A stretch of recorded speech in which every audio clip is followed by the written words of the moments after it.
Varahi silks వారి grand festive celebrations పొందండి 10,000 రూపాయలు ఆపై కొనుగోలుపై బంగారు నాణెం ఉచితంగా. వాల్తేరు వీరయ్యతో బాక్స్ ఆఫీస్ ని షేక్ చేసిన కాంబో ఏదైనా ఉంది అంటే అది మన మెగాస్టార్ చిరంజీవి మరియు డైరెక్టర్ బాబీ. వీళ్ళిద్దరూ మళ్ళీ కలిసి వస్తున్నారంటే ఫ్యాన్స్ కి పూనకాలే వస్తున్నాయి. అయితే ఈ క్రేజీ ప్రాజెక్ట్ గురించి ఒక ఇంట్రెస్టింగ్ న్యూస్ ఇప్పుడు ఫిలిం నగర్ లో చక్కర్లు కొడుతుంది. ముందు అనుకున్న కథని బాబీ పక్కన పెట్టేశాడు. సడన్ గా స్టోరీలో మేజర్ చేంజెస్ చేస్తున్నారట. అసలు బాబీ ఎందుకు ఈ నిర్ణయం తీసుకున్నాడు? ముందు అనుకున్న కథకి రీసెంట్ గా వచ్చిన ఒక హిట్ సినిమాకి ఉన్న లింక్ ఏంటి? మెగాస్టార్ ని బాబీ ఈసారి ఎలా చూపించబోతున్నారు? ఆ ఫుల్ డీటెయిల్స్ ఇప్పుడు తెలుసుకుందాం. విషయం ఏంటంటే వాల్తేరు వీరయ్య తర్వాత బాబీ మెగాస్టార్ కోసం ఒక పవర్ఫుల్ స్క్రిప్ట్ ని రెడీ చేశాడు. చిరంజీవి గారికి కూడా లైన్ బాగా నచ్చింది. అంతా సెట్ అనుకున్నారు. కానీ రీసెంట్ గా టాలీవుడ్ లో ఒక సినిమా రిలీజ్ అయ్యి సూపర్ హిట్ అయింది.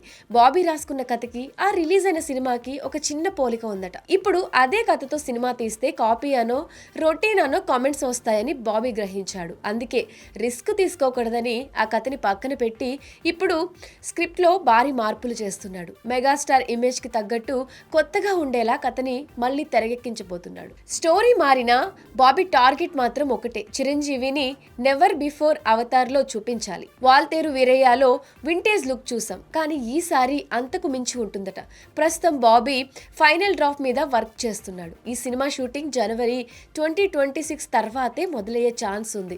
ఎందుకంటే ప్రస్తుతం చిరు, విశ్వంబర మరియు అనిల్ రావిపూడి డైరెక్షన్ లో వస్తున్న మనశంకర వరప్రసాద్ గారు సినిమాతో బిజీగా ఉన్నారు. ఇక్కడే ఇంకో క్రేజీ రూమర్ కూడా వినిపిస్తుంది. ఈ సినిమాలో సూపర్ స్టార్ రజనీకాంత్ ఒక కీలక పాత్రలో కనిపించే ఛాన్స్ ఉందట. దాదాపు 30 నిమిషాల పాటు ఉండే ఒక పవర్ఫుల్ రోల్ ని బాబీ డిజైన్ చేశారని టాక్ వినిపిస్తుంది. అదే నిజమైతే 44 ఏళ్ల తర్వాత చిరంజీవి, రజనీకాంత్ ఒకే స్క్రీన్ మీద కనిపిస్తే థియేటర్లు తట్టుకుంటాయా? ఒకవేళ రజనీ మిస్ అయితే బాబీ మోహన్ లాల్ గారిని సంప్రదించినట్లు టాక్. గతంలో వీరిద్దరూ అవార్డ్ ఫంక్షన్ లో కలిసినప్పుడు ఆ ఫ్రెండ్షిప్ చూసి ఫ్యాన్స్ మురిసిపోయారు. ఇప్పుడు అదే ఫ్రెండ్షిప్ ని తెర మీద కనిపిస్తే ఒకవైపు మెగాస్టార్ స్వాగ్, మరోవైపు మోహన్ లాల్ ఇంటెన్సిటీ, వీళ్ళిద్దరూ ఒకే ఫ్రేమ్ లో ఉంటే థియేటర్లు దద్దరిల్లాల్సిందే. అయితే ఇది ఫ్రెండ్ రోలా లేక విలన్ రోలా అనేది తెలియాల్సి ఉంది. చిరు మోహన్ లాల్ కాంబో సెట్ అయితే మీ రియాక్షన్ ఏంటి? అసలు మోహన్ లాల్ విలన్ గా ఉంటే బాగుంటుందా, ఫ్రెండ్ గా ఉంటే బాగుంటుందా?